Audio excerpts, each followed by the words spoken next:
acupuncture, massage. They have a wellness clinic. You'll see their massage therapist also. Please come inside with me and let's take a look. Hi, how are you? Welcome Mr. back. Welcome James. to 8195. Nice to meet you. Nice to Thank meet you you, for Mr. being White. All right, hula, let's get inside. I think we should have a bite to eat first. Yes. Sounds good.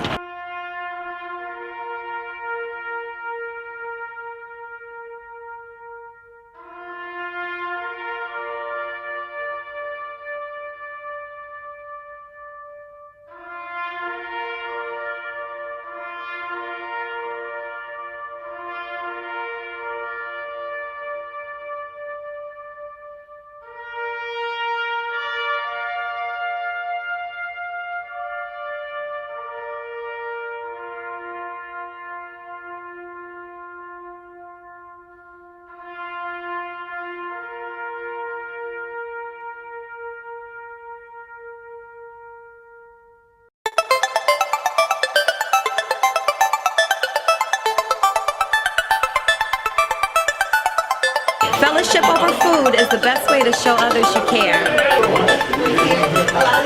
Wow. Hi, I'm Connie Moss, the Wellness Coordinator for the Stone of Hope, VFW Center, 8195. So I picked up your card. You're Connie Moss? I'm Connie Moss, yes. I love what I do. So you run the wellness center here? I do. Bobby has made me the director up there, Oh, and guys, check this out.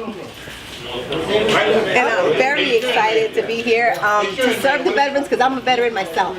And how long have you, well, first of all, what branch? United States Navy. Okay. And I was in for 11 years. 11 years. Thank you for your service. Enjoyed every minute of it. Okay. And what was your specialty? I was in inventory management and medical supplies. Okay. It's the money on the I don't think it's my money. Yeah, it's not my money. Is it your money, Connie? I lost $40 last week, but I don't think that's it. I don't know. I don't think it's a tip. You know, people throwing money. Right. So these guys are getting We massages. messed that up. So they have, upstairs you have massages and what else? We have massages since last October. I was able to redecorate. Bobby has allowed me to redecorate and make it very nice and cozy and feng shui, if you will. So also Renee Hill will be coming to do facial treatments, organic fruit facials, paraffin treatments for those with rheumatoid arthritis and carpal tunnel. And the care center will be donating a treadmill and hopefully a stationary bicycle upstairs. For upstairs. Wow. So it's total care, and you'll be able to, veterans and people that come in can use the equipment anytime. And it's just that's great for the veterans, but the massages are very discounted for $25 for the half an hour, $50 for the hour for veterans, and then the deluxe facial treatments are only $15 for facials, $10 for paraffin treatments. It's great. Listen, I might leave my spa. I'm a veteran and come here for a service. Are you a veteran? Yes. Oh, that's wonderful. Yeah. What branch were you in? Army. Oh, that's fantastic. Yeah, Iraq, Afghanistan. Yeah, I Kuwait. was Desert Storm. Okay. And I lived in Zagreb, Croatia for a year. So it was wonderful. It was the best experience of my life. I'd do it all over again.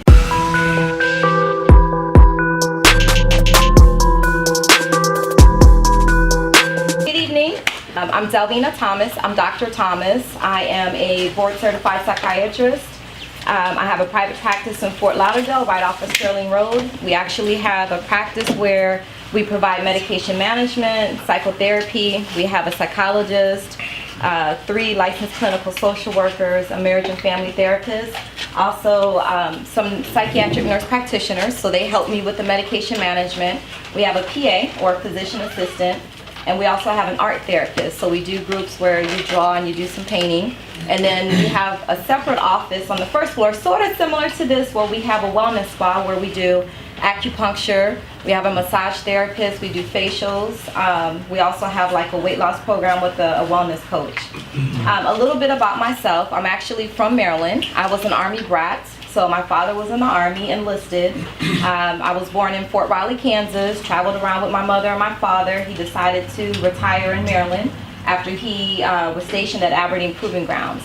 So I went to college there in Baltimore, went to medical school in Philadelphia, completed my residency training at the University of Maryland.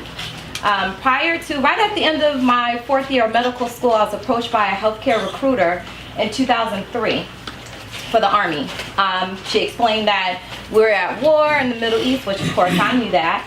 Because of, 9/11 had occurred, and they sent all of these soldiers over to the Middle East, and they didn't have enough doctors, medical doctors, to take care of them. So the military, the Army, actually was looking for certain specialties. Psychiatry was one of them, and I knew that more than likely I was going to become a psychiatrist. There were other few specialties too. In exchange for that, they had this awesome program if you joined up, but they did say you have to basically go to war also. When you finish your training, you'll have to go over and serve the country, which is why we're recruiting you. So in 2003, I joined the Army Reserves. I was a captain, had a direct commission, and my residency program was 4 years long at the University of Maryland. I trained in psych and neurology. And as soon as I graduated, I decided, because my mother had passed 2 years prior, I don't want to be in the cold anymore in Maryland. I want to go somewhere hot. I want to go where there's the beach, nice water. So I came to Miami. I did a couple of interviews, and I was down at Bayside, and I fell in love with Bayside, drinking a mojito. And I told my dad I'm leaving. I'm going to Florida. So I came here 4th of July, 2007. And maybe 2 weeks later, my phone rang, and it was basically a major telling me I had to go to Iraq. So, and of course, I wasn't too receptive. I said, no, please, I just got to Miami. Please don't make me go. I haven't even had my first Christmas in Miami yet. And she said, well. So she had some command sergeant major call me, and the command sergeant major said, you got to go over there. And I said, okay. So I left in December in 2007 to go over to Baghdad, Iraq. The program that I was in is a 90-day boots on the ground. So unlike many of you, I did not go over for a year, because to get doctors to join the program, they had to make it appealing. No doctor these days wants to go away downrange for a whole year, especially if you have a private practice. So they changed it to get us to come in to 90 days boots on the ground. So it was a 90-day bog. So I went to Baghdad, and every day I was there, I had, like I was an inmate, crossing off the days, ready to go, because it was pretty unnerving over there in Baghdad. Lots of explosions, IEDs, just bombings during the night, incoming, so you could always hear the sirens going off in the night. And it's not like, war is not the way it used to be, so pretty much everyone is sort of on that front line, depending on where you are in the Middle East. It's not like you're back away and then everyone travels somewhere else several miles away. You can get hit anywhere, which is what happened actually in Iraq. The DFAC was hit, so some of their medical personnel died, and so it was pretty dangerous over there at that time. You guys heard about me. I see what branches you're from some of your hats, but all of you don't have on a hat. So if you're Army hood, raise your hands. Keep them up. So mostly Army, okay? And Navy? Boo. Just No boo, no boo. it won't go. It's okay, they picked the wrong branch. Yeah, that was you, okay. How you gonna say? I mean, Navy, you guys got it good. We got a different job, but Y'all got the we're still in the military. How long was your tour? Were you ever deployed or? Yeah, I was in Vietnam. Oh, you're a Vietnam veteran. Yeah, Vietnam veteran. Everyone here is a Vietnam veteran? Yeah. Okay. 1 year, right? 1 year. I went to Iraq. You went to Iraq? When did you go to Iraq? 2003 to 2000. girls. He stayed in 39 years. Whoa. Yeah. Whoa. Yeah. You did Vietnam and you were in Iraq? Okay, first of all, thank you everyone for Vietnam. Thank you for serving. I am 43 years old, so the only thing I know about Vietnam, and my father, he went to Okinawa, broke both his legs, so he never went over. His brother, my uncle, went to Vietnam. So, and just probably like most of you, my uncle has never talked to us about that. He's a retired pastor now. So the stories I think that most people know about Vietnam is what we see on television and in the movies. In Platoon. I hate to say it, but I'm very transparent. I'm going to keep it real with you. What I know about Vietnam is Platoon, and also I'm reading your book right now. Who participated in writing that book in the room? All of you? It's 23. Okay. So I'm reading that book right now because I want to hear personal accounts from people who look like me, but also other accounts because, and I say this because a lot of those movies and documentaries were based on viewpoints that may not have been the same as someone else's, because at the time, if you think about the history of Vietnam and when we went there, what was happening here in America was civil rights. So how many volunteered to go to Vietnam? Well, We had no choice. Keep your hand, no. If you truly volunteered, you signed up, you wanted to go. No. Raise your hand. No. Who volunteered? I volunteered. I volunteered. 1, 2, 3, 4, 5, 6, 7. 7 of you volunteered to go. Well, What's so your now- name, sir? Johnson. Johnson? Charles Johnson. And they got the most PTSD. You were drafted? I was drafted and I volunteered. Okay. You were drafted and then you were volunteered. I volunteered to go in with a partner on the buddy system. So they said you gotta go, but you were able to tell them when you wanted to go and who And who you where I wanted to go. Really? Where? And Except Vietnam. In the beginning. but I was by myself. Because he couldn't go in. Why couldn't he go in? Because he had committed a felony.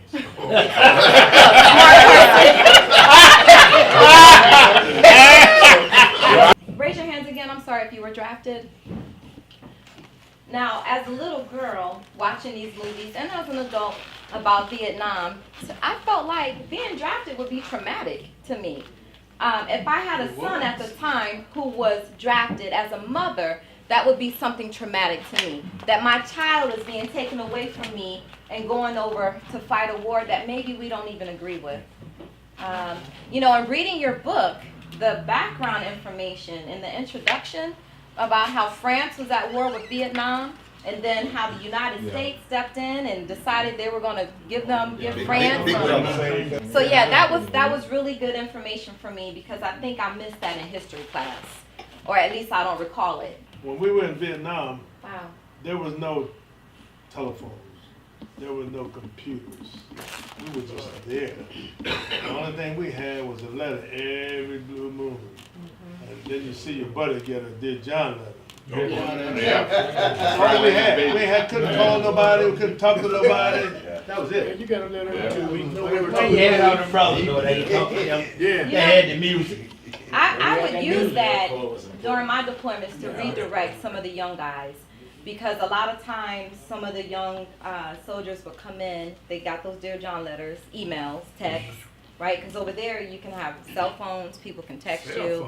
Yes, sir. No cell phone. We didn't have a That was telephone. Vietnam. Yeah, I'm saying current day, you know, you can, cell phones work over there now. During my last deployment, I took my same cell phone I have here. I didn't have to change the card or anything. Modern And I used my telephone. phone over there. So here's the downfall to that. People who are deployed have instant access to information, right? And they still get on social media and they see all this stuff going on with their wives and girlfriends. And that really, it becomes intrusive for them. And so I would say to them, just imagine if, you know, this was Vietnam and you were at war and you didn't have access, put your phone away. You know, stop looking at email, stop going on social media, put it away. Limit your access to information so you can do your job better and you can cope better. I want to go back to being drafted.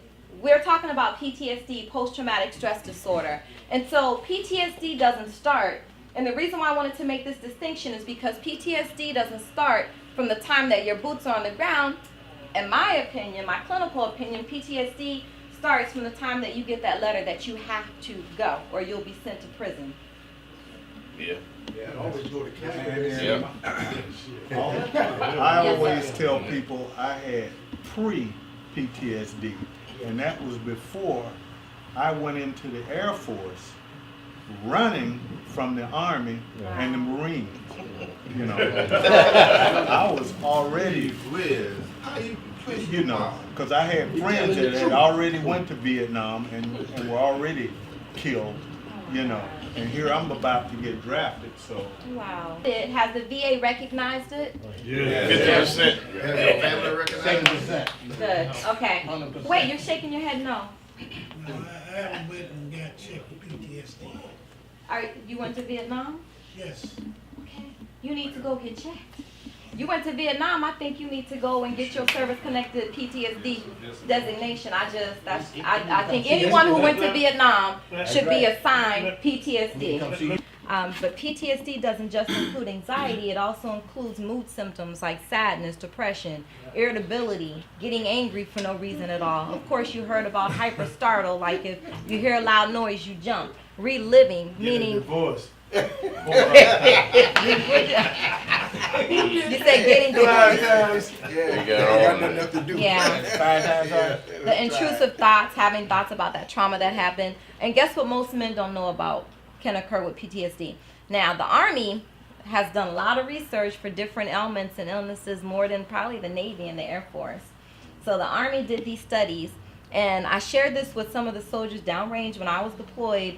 PTSD can also cause ED. You heard of ED? Everybody know that.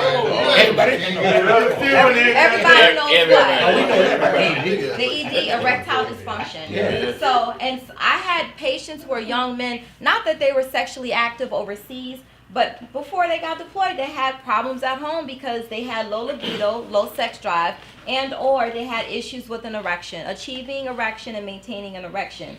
PTSD, the Army did these studies, and they determined that PTSD can also include sexual dysfunction such as ED.